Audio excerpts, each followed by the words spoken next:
Hey everybody, and welcome to February's edition of Board Game Buys. So this is where I talk about all of the games that I've added to my collection over the last month. And I only have 8 games here to talk about, but hopefully there's something here to grab your attention. And I won't be giving reviews, etc., even though I have played most of these. It's just more to give you an idea about what's coming up on the channel, and hopefully you can keep an eye out for those reviews.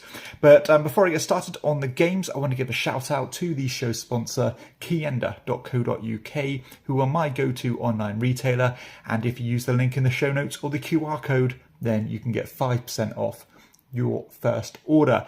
But let's start with probably the heavy hitter of the bunch, which is SETI, the search for extraterrestrial intelligence. So I wasn't quite sure if I was going to pick up a copy of this one, but it kind of got relentlessly positive reviews, and I thought I was doing myself and the channel an injustice if I was not to cover it. I generally like the games that CGE put out there, and yeah, I wanted to give it a go. Considering at least Kienda had it in stock, I thought let's give it a few plays and see what I think of it. So I have played this one a few times already, so quite looking forward to sharing my thoughts on it. But if you're not aware of what SETI is, it's basically quite an involved Euro with some good card play. Definitely the card factor is a big part of this game, and the multi-use card system, as you are using cards for their abilities, or even to give like quick little actions by discarding the cards for what the value is in the corner. Essentially, you are traveling around this kind of solar system, landing on planets, getting points if you do, even discovering these alien races that will mess up the rules a little bit and give you different things to compete for. Again, lots going on, but surprisingly not that difficult to play, I would say. I think after a game, you can quite easily explain this to other people and it will fit into place pretty quickly. But still, I think this is definitely one of the most successful games of 2024. Made a lot of people's favourite game and just top 10s in general. So yeah, I have played it a few times. I'm ready to review it. I just need to play a few more games to bulk up that little series. So that is SETI, the search for extraterrestrial intelligence. Onto an older Euro now then. This is Hadara. So always had my eye on Hadara, but never really managed to find a copy at a reasonable price. And I went to a convention actually recently, and they had a bring and buy, and this was on sale for a very reasonable price, or in fact a bit of a steal really. And I've also got one of the expansions, even though I've not tried that one yet. Hadara, obviously got Z-Man games here. This one, again, a little card-driven game as you're building up an engine of these characters that will boost your stats on these little player boards. And then essentially you are trying to manage your income through the yellow track. You're doing your military through the red track, which will basically let you colonize these little tiles for some victory points. The blue ones will give you statues that can give you a little boost of stats and extra points at the end. And the green one is essentially like your food that you're using to feed the cards that you've acquired. So it's a bit of a balancing act. Some cards have special abilities, and again, I have played this one a few times already, so I'm pretty much ready to give my thoughts. So that will be out very soon. My thoughts on Hadara. Should I have waited this long to play it? You'll find out soon. So that is Hadara.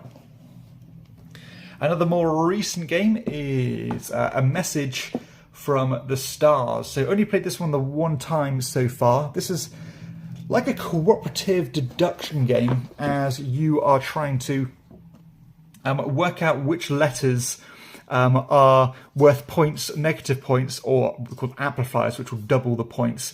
And so basically you're communicating words back and forth between your team, and each word you give will have a points value, and you're trying to work out what those points are. So it has a somewhat of a mastermind feel to it.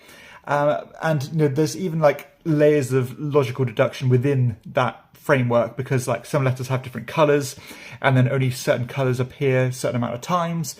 So with as more and more information becomes available to you, you can deduct a lot of other information and narrow things down pretty quickly. And this is a quick game. I think it's only like 8 turns or something. So you can get this one played in around 45 minutes.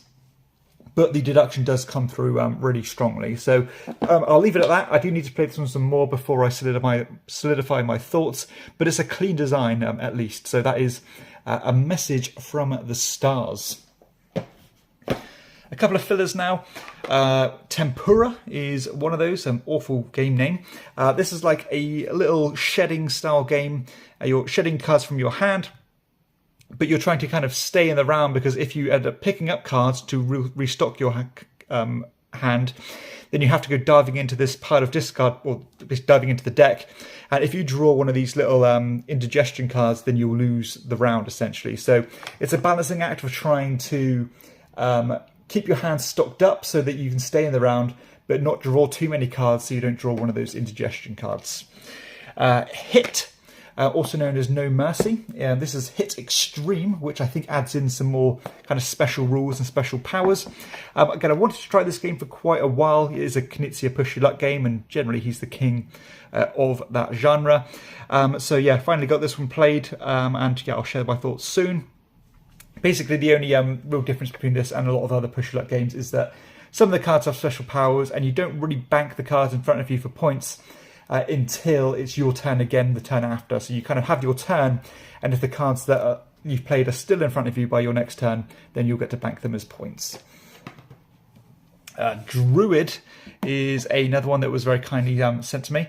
This one is kind of a weird little bidding game, as you are playing these cards from your hand based on these colours, and you're basically trying to acquire these different item cards that will give you points based on sets. But the bidding system is quite cool, because you're not actually increasing or decreasing your monetary value, or the capital you have. Is all about trying to use the cards you have, and everybody has the same, and you're trying to kind of guess and second guess what the other players are doing. So that is Druid. Another one that I'm sure you guys wouldn't have heard of is Time of War.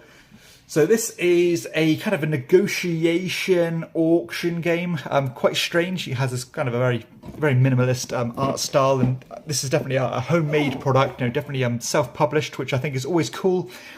Sent to me by the designer actually of Zombie Girl Games. So this one, you're kind of bidding on these different things here, which will give you like these stars, which will be your victory points. You'll be getting that kind of banks and stuff to get your income up, troops to try and fight off the other people. There's a bit of dice rolling as well, stealing each other's resources. This one I wasn't sure what to make of going into it, because I was going in completely open-minded, but spoiler alert, I've got some positive things to say about this game. So that is Time of War. And the final game is a game I know nothing about, actually, so not to end it on a high. This is Shiteno. I don't know anything about this game at all, other than it's got some very nice Vincent Dutrait artwork. I think it's an area control game, as the vibe would probably give off, but I don't know anything other than that. I think this is one of those games that has just faded into obscurity, and that's probably for a reason, but we shall see. I imagine my brother picked it up for pretty cheap, so that is Shiteno.